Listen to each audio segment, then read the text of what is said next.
Well, good morning and welcome to episode 71 now of the show here at St. Ives. This is Barry G, your host for this Monday morning, and my special guest in the studio is Alex Taylor. Hello. And today we're going to talk about barbecues and of course jams. Now, we're going to recap some of last week's show where we talked about the change in weather and daylight savings, so we might as well kick off the show with that. Well, as you know, the days are getting longer, the nights are getting shorter. And something tells Alec and I that spring is definitely in the air. Everywhere we look around, spring is in the air. Every sight and every sound. Okay, so it was right when I got up this morning, so very pleasant. And now, joining me on episode 71 at 5 minutes after 10 is Alex Taylor. Good morning. Thanks for having me on the And show. it's 9 minutes past 10, not 5 minutes past 10. So, good morning, Alec. Welcome to the show. Morning, Barry. Thanks for having me on. So, first up today, the barbecues and good barbecue basics. Now, you need a good barbecue if you're gonna have a barbecue, okay? Don't buy something that is gonna be cheap and nasty and won't last. Here's Alec now to open episode 71 with that. Yeah, thanks, Barry. So, as always, it's important to have good quality equipment, isn't it? You want tools and a barbecue that's going to last and that doesn't fall apart really quickly. So, it's worth spending enough money to get something of a decent quality, isn't it? And there are lots of great barbecues out there and lots of great barbecue tools as well. And because it's important to have a good barbecue at home, because if you go to turn on your barbecue, guys, and you're trying to get it to work and it's not working, okay, something tells me that there's something wrong with it. Either the warranty's out of date or the barbecue has completely had it. Here's Alec now. Yeah, absolutely, mate. So usually most barbecues will last a good long while, a few years. And with a lot of barbecues, you can get a pretty decent warranty. And if something does break, hopefully it will break inside the warranty so you can get it repaired for free. If it's outside the warranty, it might cost you some money, or you may even decide that it's better off to get a new one. So, go to your nearest barbecue outlet like Barbecues Galore, Bunnings Warehouse, Big W, they've got a lot. Here's Alec.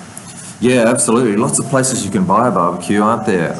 There are some good barbecue stores around, and lots of barbecues to choose from.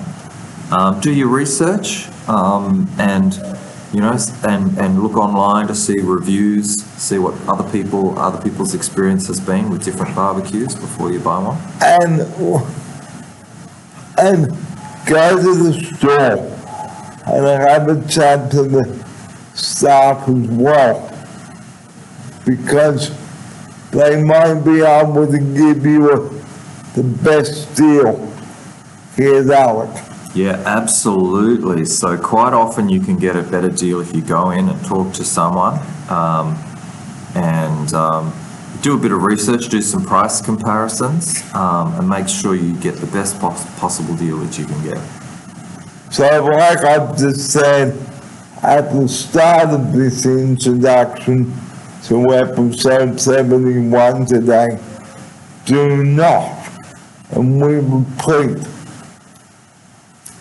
do not buy a cheap, crappy, nasty barbecue.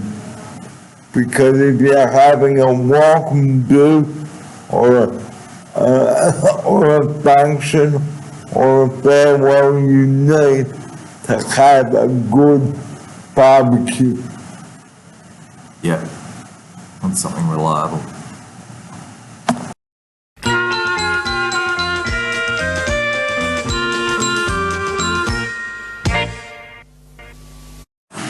Now,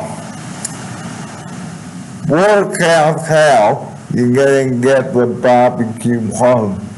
There may be a surcharge for the delivery too. Here's Alec. Yeah, that's right. So a lot of barbecue's a pretty big device, isn't it? It's usually quite a large piece of equipment. And although it's possible for you to take one home and assemble it, it's much better to get it pre-assembled and delivered.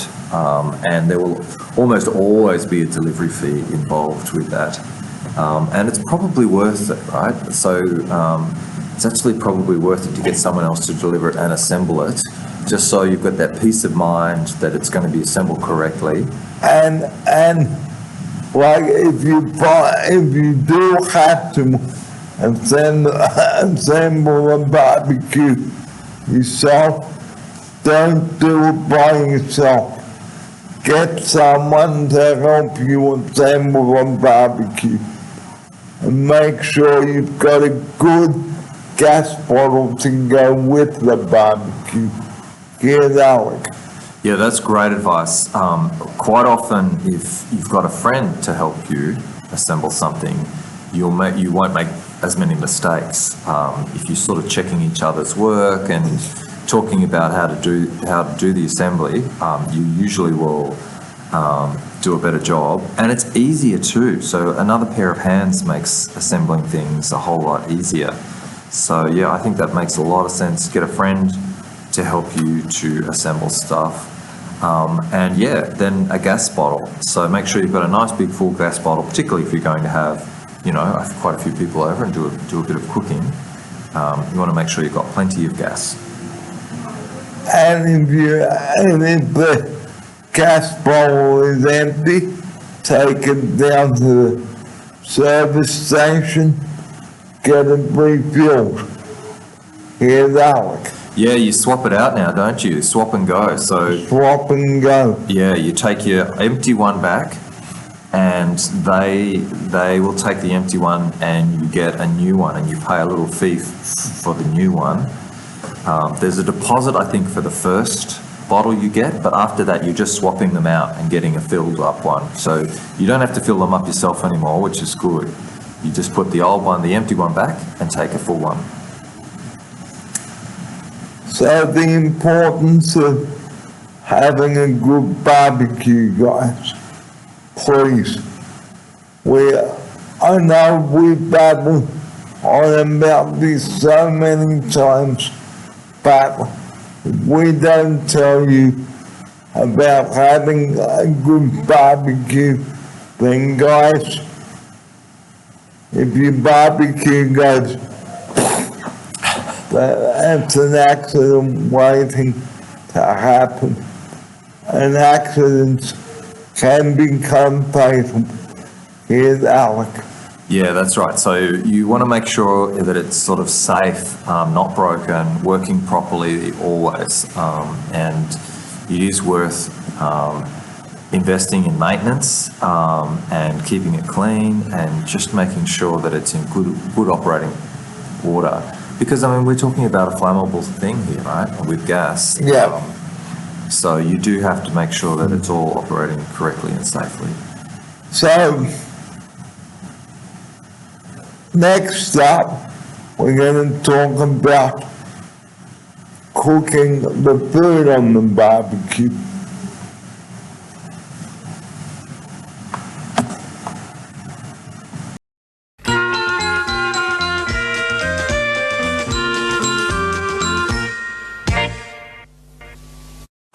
Well, yeah, if you're gonna have a barbecue, guys, okay, it's wise to think. It might be a good idea to reconsider people's dietary requirements, what they can eat, what they can't eat. Here's Alec. Yeah, that's great advice, isn't it? So if you're having people over, ask them before they come over if they've got any dietary requirements, and then what you can cook for them is something that they can eat. You know, so some people don't eat red meat, or some people only eat fish, or some people don't eat any meat at all. So you could maybe whack some veggies on the barbie and sort of cook something for them that way. So always make sure, guys, that you consider people's dietary requirements. So, okay, we've talked about the dietary requirements. Now, if you're going to marinate some meat, make sure you marinate it well before you cook it. And like I said last week on the show, make sure that what you're going to cook is in date, because you don't want to open the bag and then a rotten, foul smell comes from the bag. Here's Alec.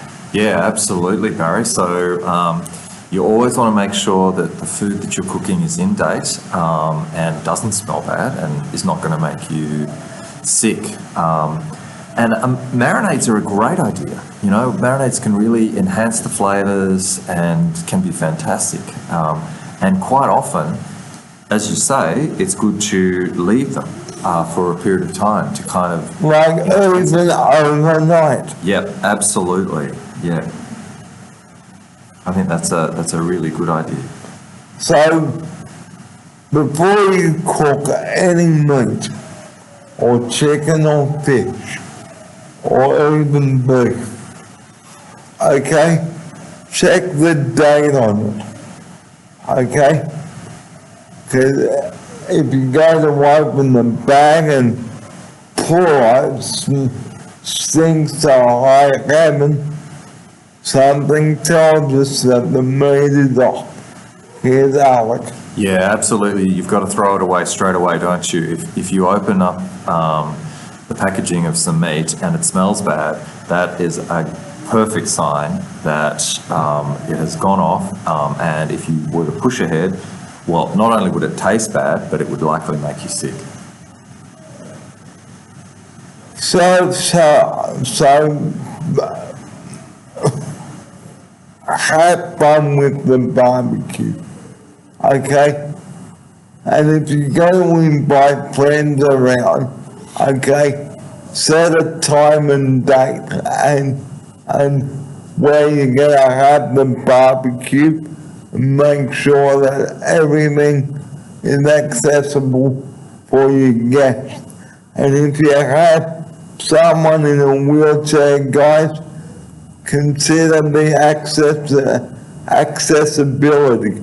Here's Alec. Yeah, absolutely. That's a really good suggestion, Barry. You want to make sure that whatever place you have that you're going to host your barbecue, everyone that is coming can make it in and out really easily. And make sure you check the weather conditions and have a backup venue if it's raining. Here's Alec. Yeah, that's a great suggestion. because the weather can very, very easily wreck your plans, can't it? So if you plan to have like an outdoor barbie with like a portable barbecue, and you don't do it in a place that has cover, you know, and it starts to rain, it can be a real downer, and it can just sort of make. In fact, sometimes you have to cancel, right? You have to cancel the whole thing. But if you have an alternative venue somewhere with cover, then you can keep going with the barbecue. And make sure that if you're having the barbecue away from home and you're making a salad to go with it, make the dressing separately and take it along in a screw top jar. Here's Alec. Yeah, absolutely, because it keeps the salad fresh, doesn't it? So you want to keep the salad nice and cool and dry and fresh, and then when everyone's ready to eat, that's when you put the dressing on after you've carried it in as you say, a screw top jar. So you want to keep it nice and secure so it doesn't spill, but keep it separate until you're ready to eat. Well, up next on the show, we're going to talk about planning a trip, a road trip. So that's coming up. You're watching Barry and Alec, 24 minutes after 10, Monday morning. It's Monday the 2nd of September.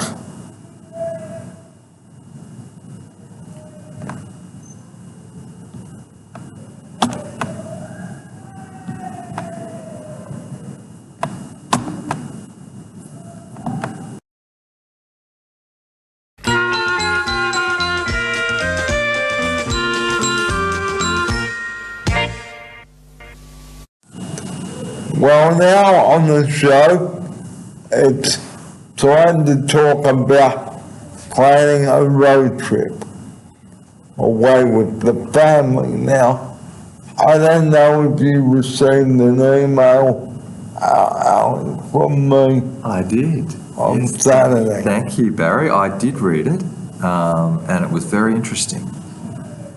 So, how to plan a road trip. Okay? Firstly, you must discuss with the family where you would like to go and can you afford it. Work out where you're going to go, how long you're going to go away for, who's going to look after your pets, checking your mailbox, that sort of thing. Here's Alex. Yeah, absolutely, Barry. Lots of good tips for planning a road trip. And as you said, a lot of these trips you covered, tips that you covered in your email over the weekend, which I read with interest. Yeah, you want to make sure that you can afford it. You want to think about where you want to go and who's going to go with you. But really good to think about, yeah, if you've got pets, and if they're not going on the trip with you, you know, who's going to look after them? Who's going to feed your cat, for example? Or your dog. Or your dog, right? Some people take their dogs away with them on a trip, but then that limits where you can go, right? And where you can stay. Yes. Yeah. So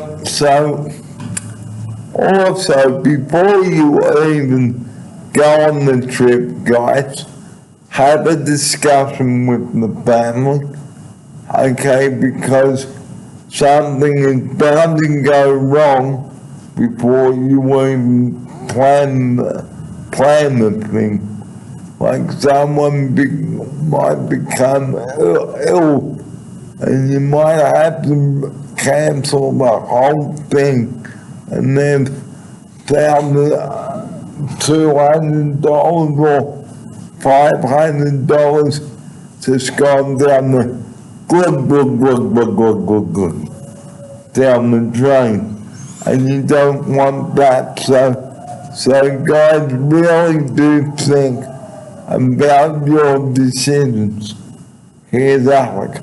Yeah, that's good advice, mate. You want to just make sure that you plan it well, talk to everybody about their availability, who's coming on the holiday, make sure that everyone can make it, and just think about if everyone's going to be in a good condition for the holiday as well. And you've got to consider your health too, because like if you get halfway to your destination and someone goes, I feel really rotten in the tummy, and then they suddenly tell you, stop the car, I'm gonna go puke. Ugh. Yeah, and hopefully, if someone's feeling well before you go away, you can maybe delay or reschedule or something. The worst scenario is if that happens with no warning, right? Which does happen from time to time, particularly if someone gets travel sickness, so travel sickness is the thing. And you can, quite often with travel sickness, you can actually kind of get over it and still have a good holiday. And also, you've got to think of how far you're going to go.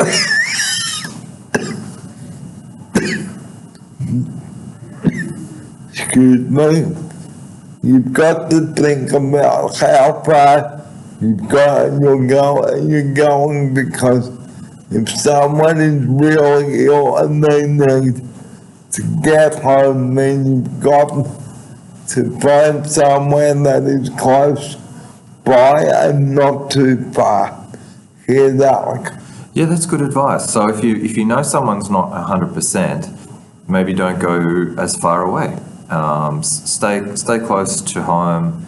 You can still get away, but maybe you stay close to home so you can come home, or you stay close to cities so that if you need to, you can go see a doctor.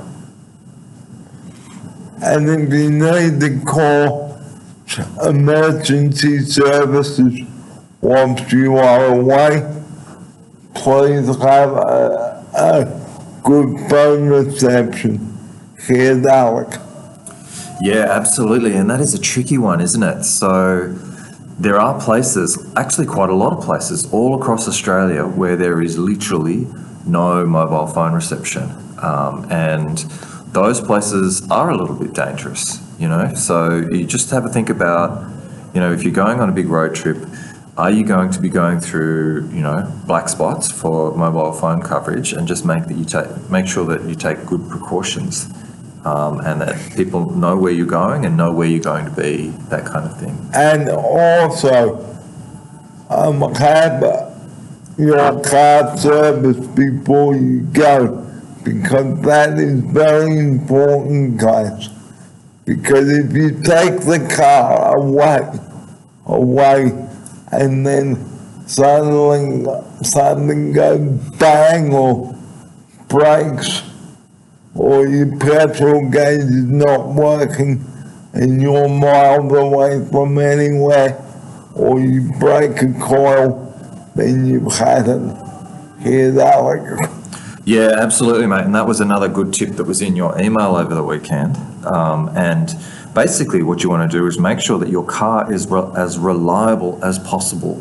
So make sure that if you get it serviced, then the mechanic can just check everything, make sure everything is working properly, nothing needs to be changed, nothing's nearly about to break, everything's in good order, so that the reliability is absolutely maximised. And if you happen to get stuck somewhere and you cannot get home, take the tires off the car.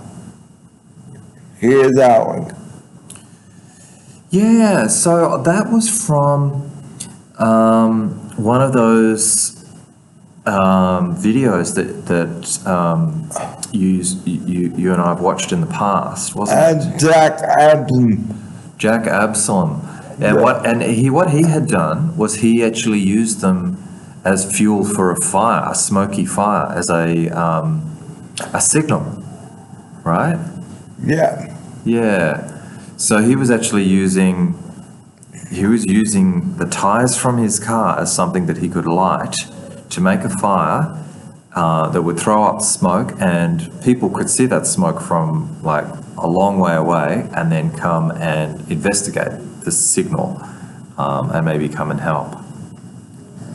So, in another video that Jack did, The Road to Survival, we spoke about this on the show many moons ago, and a white Holden Commodore station wagon was stuck on the side of the road. Now, this guy tried to start his car, but he couldn't because there was plain water and petrol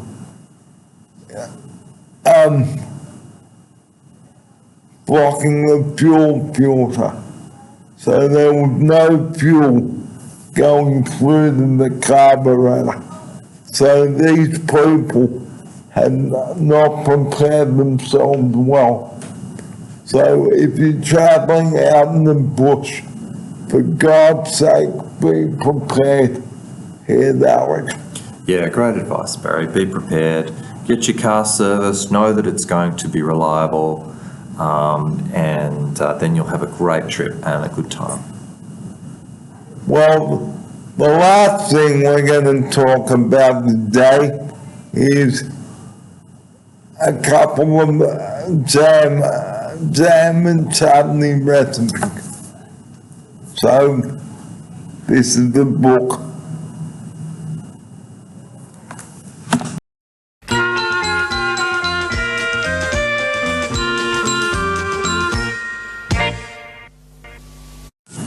Well, this is the Woman's Weekly Jam book.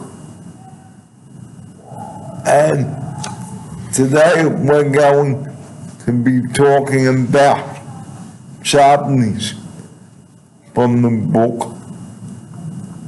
So, chutneys and pickles. And we're going to be bringing to you green tomato chutney. Here's Alex. Here we go. So green tomato chutney is the recipe. And what you need for this is 2 pounds of green tomatoes, cored and chopped coarsely. So like chopped. Coarsely, yeah. And then you need 2 large brown onions chopped coarsely. And then you need 2 large skinned apples, green, pure corn and chopped. 2 cups of raw sugar. 2.5 cups of cider vinegar. 1 cup of sultanas. 4 fresh long red chilies chopped finely. 6 garlic cloves. 4 you gotta have Garlic bread. garlic bread. And then you've got 2 teaspoons of coarse cooking salt, Kishare salt. So for this, guys, you stir the ingredients in a large saucepan over high heat without boiling. Add sugar, tomato,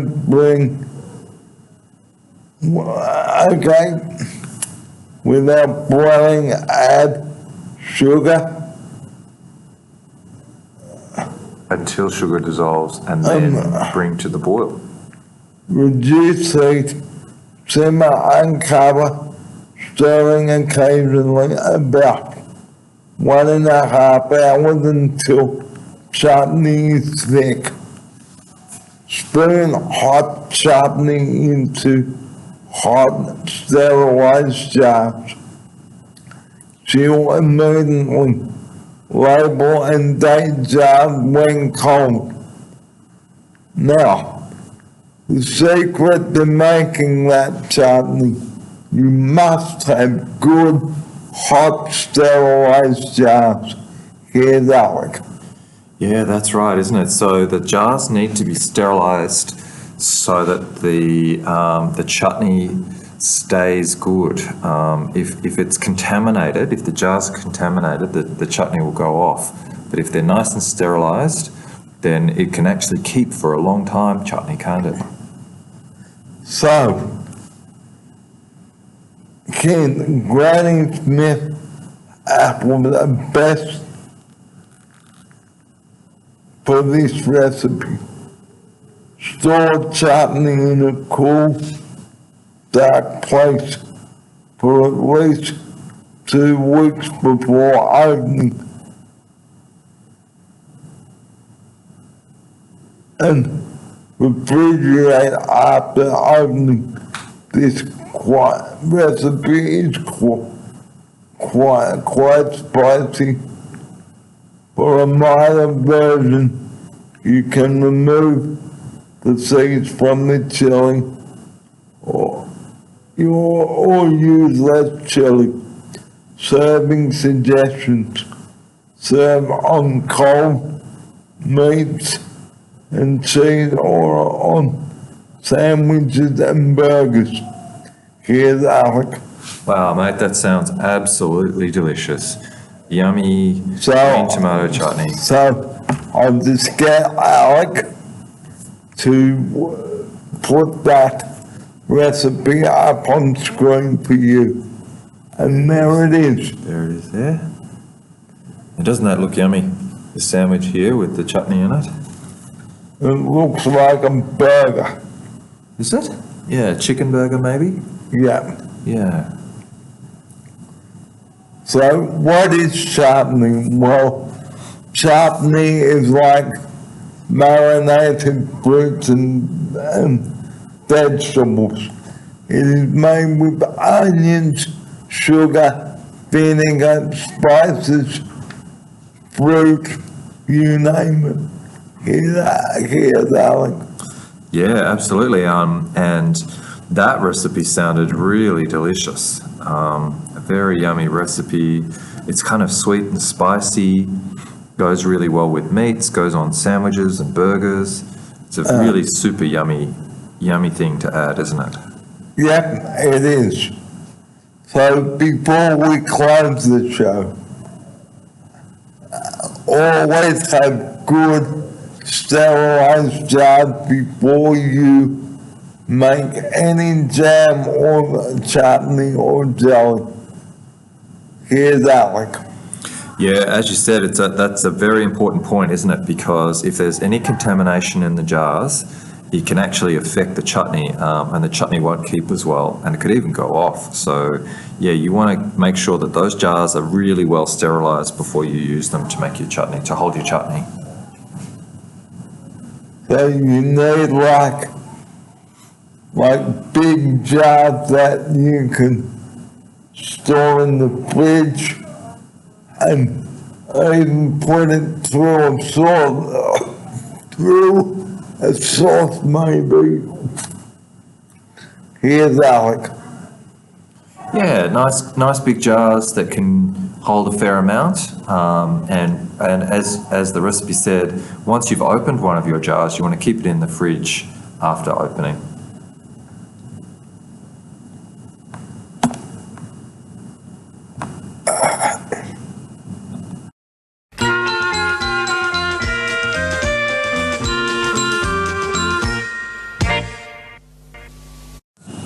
Well, that brings to an end episode 71. Thanks for joining us here today. And my community announcement, as always, please do not be a fool with 000. only use it in an emergency. 000 is not a number to be mucked around with. Here's Alec now to close the show with that. Yeah, absolutely, Barry. Always a good community service announcement. Only use 000 for an emergency, not for any other reason, and certainly not for any silliness like prank calls or anything like that. Or, for example, if you use 000 to say that your meatballs burn or your cakes burn, no. It's not a real emergency. So guys, thanks for your company this Monday morning, and we'll see you next time for episode 72. Hope you've enjoyed the show today. Here's Alec for his farewell now. Thanks for having me on the show, Barry. Always a good time, mate. Love it. And we hope that you are enjoying the show. So if you have anything that you'd like us to cover, please do let us know. Here's Alec. Yep, absolutely. So comment on your videos with anything, any subject that you would like Barry to talk about. So that's a wrap, guys, and remember, it is nice to be nice, and keep reaching for the stars. You've been watching the Barry Fair program. This program is a production of Barry Fair and is produced by Barry Fair. Copyright to 2024. Any unauthorized footage or commentary will not be broadcast on this show without permission from the producer. Here's Alec. Yep, good point, Barry. So it's copyright protected and produced entirely by you. So, from us now, thanks for watching episode 71. See you next time around for episode 72. And we're getting close to the 100 mark. So, we're going